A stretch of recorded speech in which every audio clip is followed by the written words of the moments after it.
Os anos 40 foram uma época de transformação e otimismo, marcado por eventos significativos que moldaram o país de maneira duradoura. Na música, o Brasil era embalado pelo samba. Grandes artistas como Carmen Miranda e Ari Barroso levavam a alegria e a cultura brasileira para o mundo.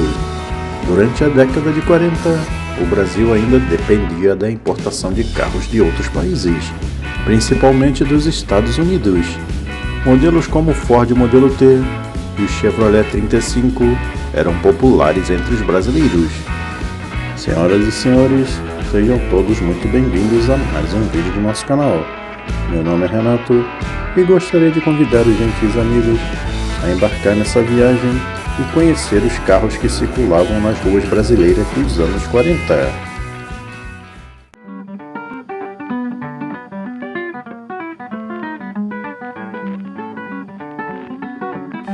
Senhoras e senhores, sejam todos muito bem-vindos a essa nossa viagem aos anos 40, através das ruas brasileiras. Acompanhem conosco e não esqueçam de curtir e compartilhar.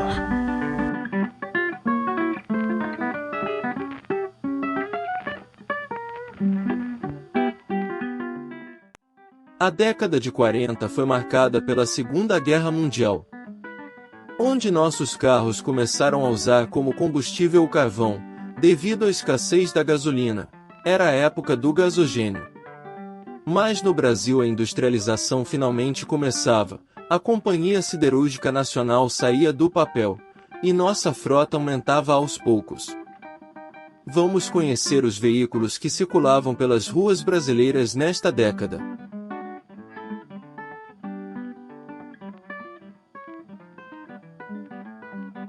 Com a esperança de conquistar ainda mais mercado, a Packard lançou o 115 em 1937. Empurrado por um motor de 6 cilindros. Esse modelo classificou a Packard como algo menos exclusivo e a longo prazo prejudicou a reputação da empresa que anteriormente construía alguns dos melhores carros de luxo da América. Muitos modelos destes vieram para o Brasil, onde trabalharam na praça até os anos 60. Os carros de praça já existiam desde os anos 30. Mas afinal, o que eram carros de praça? Os carros de praça ou chofés de praça eram veículos de passeio submetidos a serviço particular, os táxis de antigamente. Geralmente eram estacionados ao longo de praças, mas também em ruas próximas a grandes centros comerciais ou mercados com mais de 2 portas. Nome que era dado aos supermercados. Nesta era os carros americanos reinavam absolutos, pois eram espaçosos, confortáveis e potentes. Este tipo de transporte conviveu por alguns anos com os táxis. A Chrysler queria entrar com a marca DeSoto em competição com seus arquirrivais General Motors, Studebaker e Willys Knight, na classe dos preços médios. Lançou seu DeSoto Sedan 4 portas em 1937 e foi um grande sucesso, vendendo 82.000 unidades neste ano. Muitos DeSoto vieram para o Brasil nos anos 40. A GM começou suas atividades no Brasil em 1925, num galpão do bairro do Ipiranga, São Paulo. Além de modelos Chevrolet, a linha montava carros da Cadillac, Buick, Oldsmobile, onde a produção inicial era de 25 carros por dia. Os chamados caravanistas eram os responsáveis por levar, rodando, os veículos da fábrica aos clientes pelo país. O Ford Modelo 40 de 1933 foi um dos primeiros carros V8 da marca, tidos na época como um dos carros mais rápidos da América. Nas carrocerias coupé, 2 portas, e sedã, 4 portas, eram carros populares nos Estados Unidos e vieram em boa quantidade para o Brasil. O pequeno caminhão Ford A de 1932 foi um dos mais populares veículos da marca naqueles tempos, sendo montados em diversos países, inclusive na União Soviética. Aqui no Brasil também foi bem popular, sendo usado por muitos anos, nos mais variados tipos de uso. Os anos 40 foram um período incomum na indústria automobilística.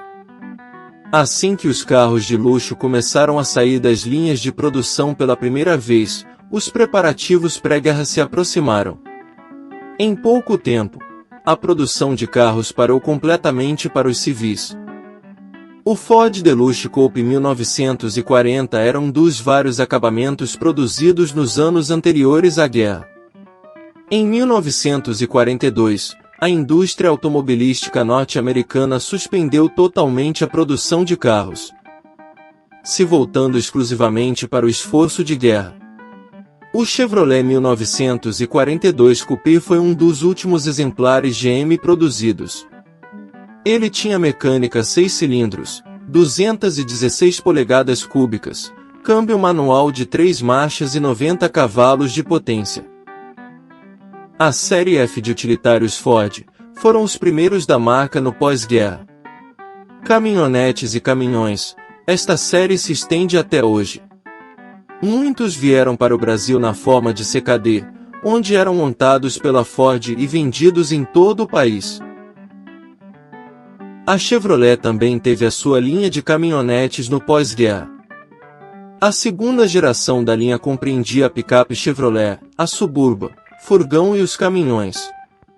Com mecânica 6 cilindros, os motores disponíveis eram o de 216 e 228 polegadas cúbicas, com transmissão manual de 3 velocidades.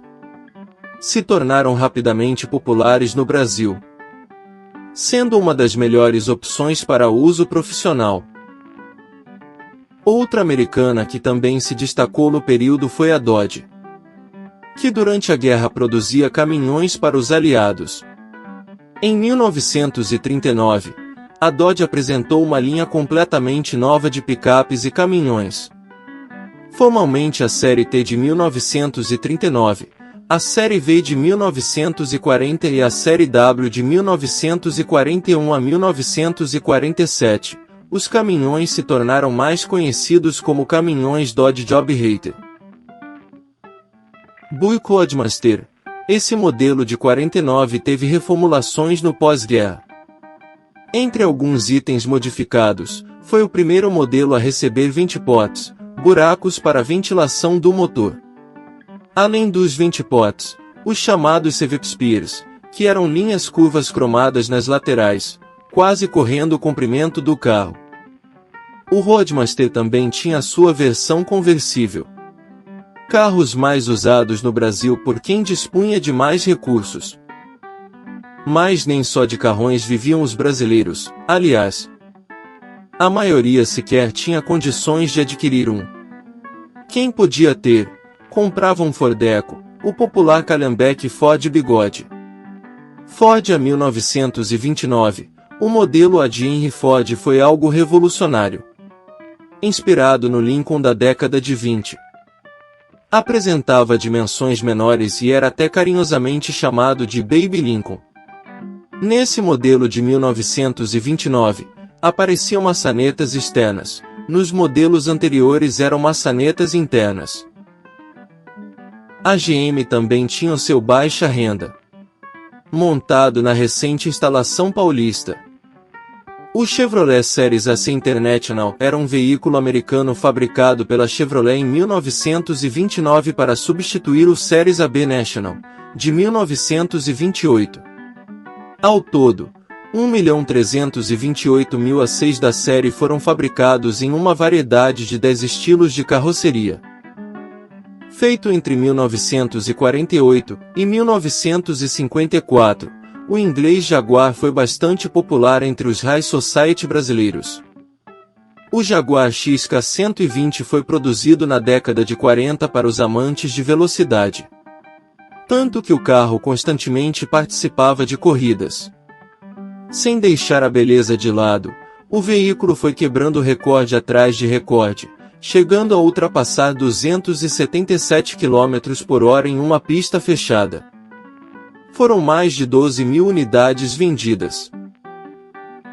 Por falar em corridas, existia nos anos 40, na cidade do Rio de Janeiro. O mais popular circuito de rua da época.